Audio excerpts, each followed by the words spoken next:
그리고 수습 후에 이것을 어떻게 해결할 것인가. 제가 이제 이번에 정부가 하는 것 가운데 뭐 이게 여러 가지 뭐 하는 걸 제가 보니까 네. 예를 들어서 이제 대통령께서 그 현장 가셔가지고 네. 그 무렵에 당장 안전처를 신설하겠다 하시는 말씀 하시더라고요. 네, 국가안전처 신설. 그 아마 밑에 참모들이 건의를 했겠죠. 네. 그러나 거기에서 이야기할 부분이 아니에요. 아, 이게 구조적으로 우리가 조처해야 될 상황이 있고 네. 당장 해야 될 것이 있고 장기적으로 해야 될 게 있고 중기적으로 해야 될 게 있다고요. 예를 들어 장기적으로는 뭘 해야 되느냐? 물신주의 풍조를 이거 없애야 되는 거예요. 네. 장기적으로는 물신주의 풍조를 없애고. 없애야죠. 네. 이거는 국가 운영 체제를 바꾸는 거예요. 네. 중기적으로는 뭐냐? 관치시장 경제 체제를 정상적 자유시장 경제 체제로 넘겨가지고 소위 정경유착, 관경유착, 관폐 이 폐를 없애야 되는 거예요. 관치주의를 시장주의로 바꿔야 돼요. 바꿔야죠. 네.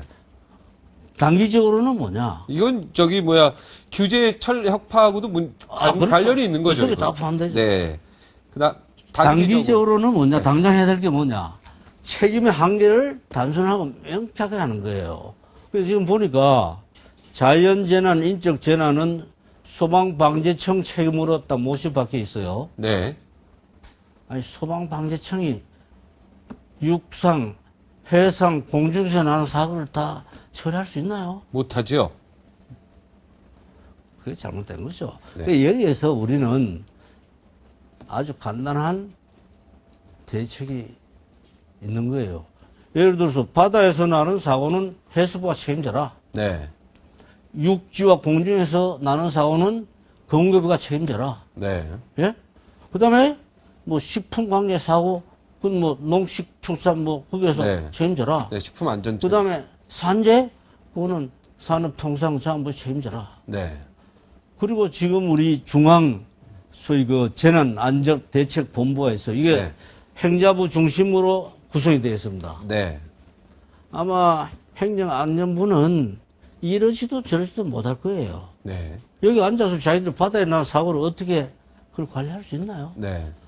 사고는 현장 중심으로 이게 처리가 돼야 됩니다. 현장 중심으로. 네. 이번에 진도 바다에 났다.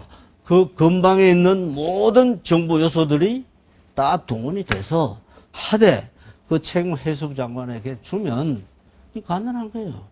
그리고 중앙의 재난대책본부는 그야말로 정부 차원에서 해야 될 게 뭔가. 뭐 당장 해야 될 거, 그 다음에 사후 해야 될 거, 앞으로 해야 될 거, 이런 걸 전부 해서 대통령에게 조언하고, 해당 부처에게 뭐 조언하고, 이거 이제 할 게 없어요. 근데 이제 보면 책임의 네. 소재가 애매하고 중첩돼 있잖아요. 네. 그 누구도 책임 안 질 수가 있다. 그게 엉망이 된 거죠. 엉망이죠. 그 당장 이걸 처리해줘야 되고, 네. 여기에서 제가 강조하고 싶은 거는 기왕에 있는 이 중앙안전, 뭐 재난안전대책본부, 행자부 중심으로 해서는 안 돼요. 아. 이거야말로 각 부처 요원들이 와가지고 해야 되고. 아, 그러니까 여기- 중앙재난안전대책본부는 예. 행자부가 하면 안 된다. 안 되죠. 이거는 각 부처에서 총리 전문가들이 직속에 와야 이게 된다. 각 부처 요원들이 와서 앉아서 해야 되고, 이 사람들이 말이죠. 보면 재난이나 사고가 났을 때 집합해서 뭐 한다고요. 그건 네. 늦었어요. 평소에 주기적으로 회동해서 정보기관하고 관리체계 점검하고 해야 돼요. 평소에 뭐 3개월에 한 번씩 한다든가 6개월에 한 번씩 한다든가 그렇게 해서 이게 안전관리체계는 평소에 이게 유지가 돼야 돼요. 꼭 사고가 나서 집합할 때 늦었다고요. 그래서 이게 평소 소위 대책본부를 관리 유지할 책임은 누가 있나? 이 정부에 있습니다. 네. 다시 이야기해서 대통령에게 있어요. 아. 마치 박 대통령이 뭐 매월 수출 대책회의를 연다. 네. 모두 수출 관련된 부처 모아놓고 이제 보고받고 지침 하죠. 내리고 다 하잖아요. 네. 그래서 수출이 잘 됐다. 네. 마찬가지예요. 그러니까 온갖 사고가 이제 막 일어나는데 그러니까 수출 대책, 그것도 안전대책 맞아요. 회의를 매주 한 번씩 해야 되겠는군요. 매달 한 번씩은 해서 모르겠네요. 관계자들 다 모아놓고. 그거는 이제 우리 정부가 판단해야 될 텐데 네. 너무 자주 해도 문제가 생기니까. 네. 월 한 번씩은 해야죠. 월 한 번씩. 근데 그래봤자 자기들 1년에 필요한 12번. 걸 판단해야 될 겁니다 아마. 네. 그렇게 해서 이게 당장 조치를 하고 해야지.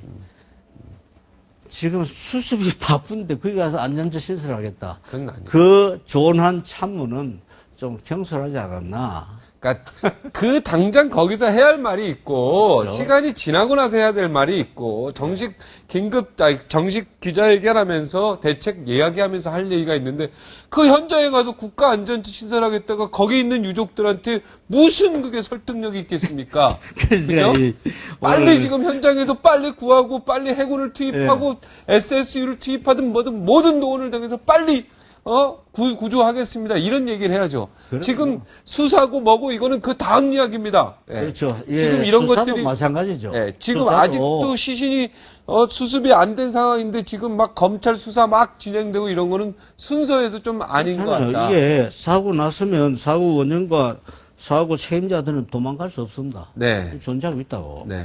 그럼 우리 수사기관은 이제 수사 계획을 세워야죠. 이 수습되는 거 보고 원인 조사를 딱 봐서 수사 범위가 결정돼야 되고 네. 수사 대상이 결정돼야 되고 방법이 결정돼야 되는 거예요. 네.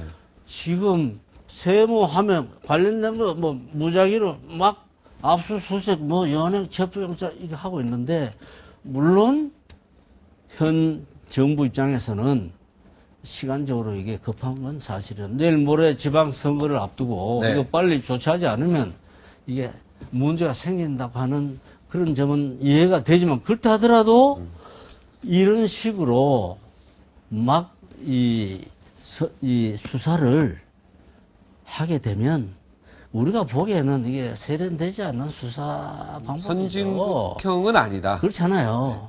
지금 아직도 네. 시신이 수습이 되고 있지 않은 상황에서 네, 그러니까 이렇게 수사를 하는 건 아니다. 확실히 해야죠. 네. 하려면 잘 계획을 세워서 네. 해야 되는데